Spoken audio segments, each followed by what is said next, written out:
excited to be at home in front of our crowd. It's always a great advantage for us. I think we'll have very good turnouts, and Home Run Village is going to be open again, from what I understand. Tough regional, though. I mean, Texas A&M comes from the SEC, which is right now, without question, the best softball conference in the country. So they're used to playing tough games a lot. So we need to be definitely ready for them. They swing it well. They're a good team. They've won some big games in the SEC as well. And Minnesota came on strong. They had a good series against Northwestern, who was a ranked, I think, 9 or so. So both teams are very, very seasoned. And we're going to have to play very well. We're going to have to pitch very well. We're going to have all parts of our game working. Prairie View got on a big run of wins and got their way into the tournament. I still don't know too much about them, but they're a drivable team, and, we're ready for whatever comes our way. Still don't know that I know how to do it, really. It's just continuing to motivate, but also holding them accountable. And probably today was one of the bigger days that I have just held. It was hot and we were practicing for a while, but I was relentless with them. And I think that's just showing them that I care, that I am not going to sit back and say, that's good enough, when it's not. So I just continue to drive and push them, and then ultimately I'm talking to them about, I know what you want. So I know what it looks like in order to get what you want.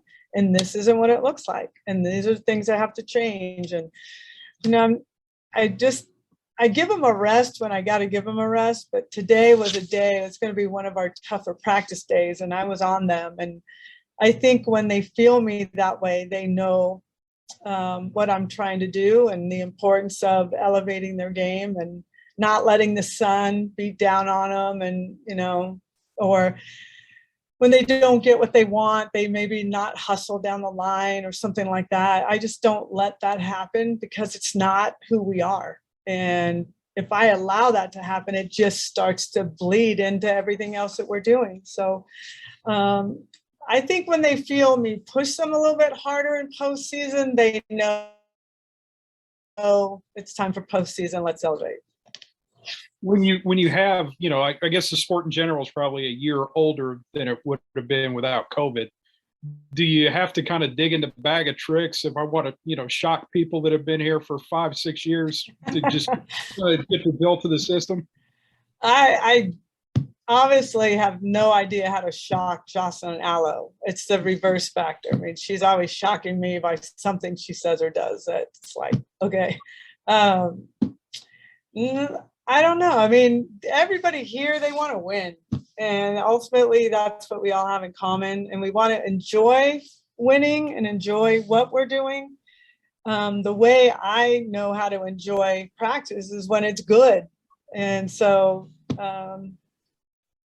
I don't know. We keep it fresh, but we also work very hard. And that's the key to all of this. It always has been in this program. I think they've handled it really well. And it's still new to us, because I think people look at the Big 12 as not a prestigious conference. So you still think, well, you're in the Big 12, people don't give you that kind of credit. So maybe we are underdogs. I don't think we look at ourselves as anything except a team that's just trying to play their best softball right now.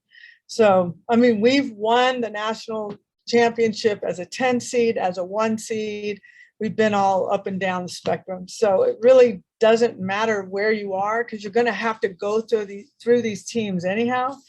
But it's just wanting to play your best softball and be your healthiest and feeling good and fresh this time of the season. And our team is fresh. They are not, we're not marred with injuries or anything like that, except for Jordy. The team is all good to go. So I like where we're at, and like the way we're practicing. I had known Jo for a long, long time, back when she was in the Big 12, but even before that, when she was coaching at Utah, I had a former player of mine when I was at Long Beach City College play for Joe at Utah. So I've known her for a long time, respect her tremendously. Anybody that can stay in the game as long as she has, and I am, like, we respect each other because we know how hard it is to stay in this game this long. But she runs a great program. She's got great assistants. They're very well coached and always very competitive. So it's going to be a battle. I know that for sure. The fact you played Minnesota earlier, does that help at all in preparation, or was that so long ago that you don't really use much of that? No, it helps. Definitely. We saw a lot of pitchers. We had good success. So we saw a lot of their pitchers. We kind of know their style. It was long ago, but I would tell you both teams, I'm sure, have improved quite tremendously since then. So there will be changes. We definitely get back into video and see what they've been doing as of late. But they're a very talented team, again, well coached and hit the ball hard. They play good defense. Both teams have the same thing in common, and they are very competitive. They're not afraid. They're not afraid of the Sooners. They're not afraid of anybody they go up against. One of the narratives this year from the brackets are 4 new host sites. Clemson, John Rittman over there, of course, Duke hosting, Virginia Tech hosting for the first time, and where I'm at in Orlando, they're hosting for the first time here as well. I don't know if you want to comment, like, the first time, what it was like for you, the feelings when you hosted for the first time, but what does that mean for the sport to have new schools here hosting? It means more people are going to fall in love with softball. That's what it means. I think Virginia Tech, I've seen some of their crowds. It's crazy to see that. Clemson's got a beautiful stadium. John Rittman's done a fabulous job, as is Marissa Duke. I mean, these guys have really, ACC has been coming on strong and making a name in this tournament, and the fans are coming out, which is great. And Cindy, I know her as Ball, but I know Malone has done a great job and played a great schedule to earn this 16th spot. So it's just great for our sport. It's another reason why people are going to come out and want to see it for the first time and then get hooked. So it's great. And they all deserve it. They all deserve the opportunity to host. They've earned it.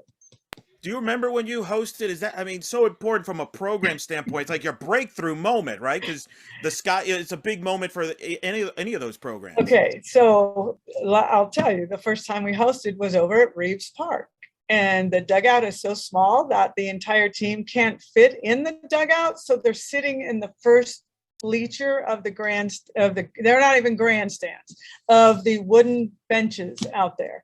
That's the first time. So to me, I'm like more concerned not how many fans are here, but how do I fit everyone in the dugout? How do you charge? Like there's people could come in anywhere they want, so you can't charge. It's quite different. I'm in a city park hosting a regional, and so we have grown with the times, to say the least. So it's been quite a wow to just see where we started and where we are now and where we're going with this new stadium in the horizon. For more information, you can visit tulsaworld.com.